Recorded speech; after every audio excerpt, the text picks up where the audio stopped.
Assalamualaikum warahmatullahi wabarakatuh.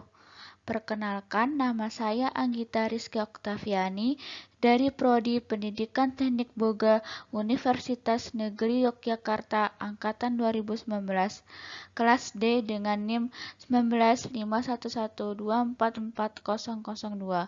Kali ini saya akan mempresentasikan tentang jurnal Recent Practical Research in the Development of Gluten-Free Breads by Hiroyuki Yano.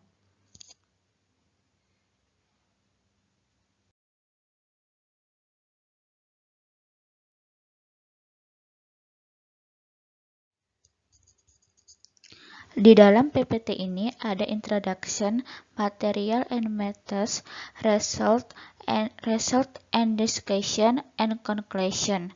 Pertama-tama saya membahas tentang introduction. Latar belakang, roti tidak dibuat hanya dengan tepung yang diolah dari biji-bijian mentah, tapi terkadang juga dengan malt, biji-bijian berkecambah. Roti gandum sekarang menjadi salah satu makanan paling representatif di Indonesia. Namun, beberapa orang yang memiliki kecenderungan genetik tidak dapat makan roti gandum karena gluten menyebabkan reaksi berbahaya padanya. Penelitian ini bertujuan untuk meningkatkan kualitas hidup penderita penyakit celiaka atau penderita alergi gandum.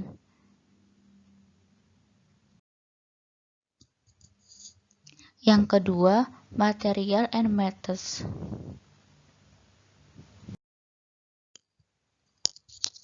Secara sederhana, pembuatan roti terdiri dari 3 langkah, yaitu pencampuran, fermentasi, dan proses pemanggangan.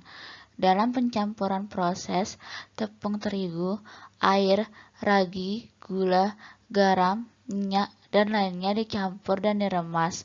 Ini bahan-bahannya dicampur secara homogen dan terhidrasi, menghasilkan jaringan gluten yang sangat penting. Menguleni gandum adonan meningkatkan ikatan hidrogen dan persilangan disulfida, menghubungkan interaksi protein ini.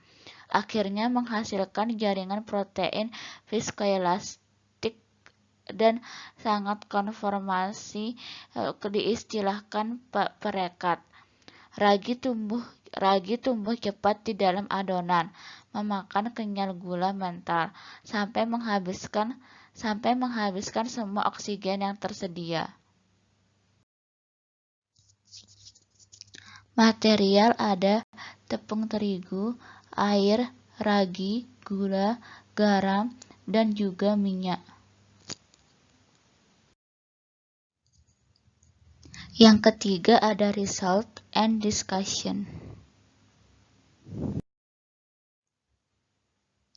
Ini adalah gambar penjelasan emulsi partikel atau busa.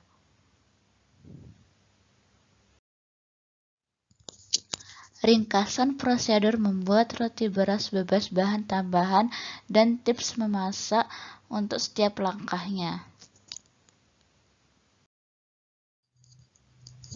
Pada tahap awal fermentasi, ragi menghasilkan gas fermentasi, terutama terdiri dari karbon dioksida dan alkohol. Biasanya, adonan tidak bisa menahan gas dan menjadi berbusa. Namun, jika digunakan tepung beras dengan kerusakan rendah pati dan pembuatan roti dilakukan dengan kondisi yang tepat, gas fermentasi terperangkap di dalam adonan. Pada gambar bagian A menjelaskan emulsi air atau tetradekana dibentuk oleh butiran pati pada konsentrasi tepung beras yang berbeda. Dari kiri ke kanan, kontrol tanpa tepung, penambahan tepung beras dengan kerusakan pati rendah, 20% W per W, 50% W per W, serta kerusakan pati tinggi 20% W per W, 50% W per W.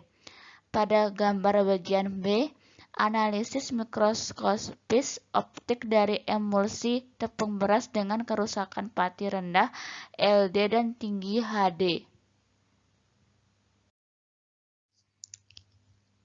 Jika butiran pati beras mampu membentuk partikel foam, maka butiran tersebut harus memiliki kemampuan meniru fungsi deterjen, yaitu mengurangi tegangan permukaan air. Butiran pati dengan kerusakan pati yang lebih sedikit 4,7 W/W%, secara efektif mengurangi tegangan permukaan air dari 73 menjadi 35 mN/m. Sebaliknya, butiran pati dengan kerusakan pati lebih tinggi, 9,8 W/W%, tidak efektif mengurangi tegangan permukaan menjadi hanya 47 mN/m. Keberhasilan membuat roti menggunakan tepung dengan lebih sedikit kerusakan pati, yaitu penyerapan air yang lebih sedikit, tampaknya konsisten dengan mekanisme hipotetis. Dalam konteks ini, pengurangan tegangan permukaan dengan perlakuan hidrofobik butiran pati beras berhasil membuat emulsi partikel yang stabil. Yang keempat ada conclusion.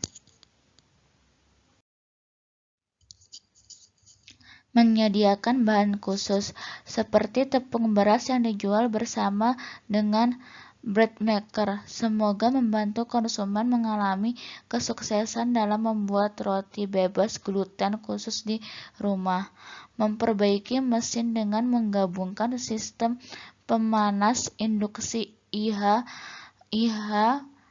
mungkin cocok untuk membuat roti beras jenis partikel busa, karena sistem IH menjamin kontrol suhu yang stabil dalam fermentasi serta pemanasan yang cepat dalam proses memanggang. Penambahan mikronutrien dan bahan pangan fungsional juga menjadi tema penting. Sekian presentasi dari saya. Wassalamualaikum warahmatullahi wabarakatuh.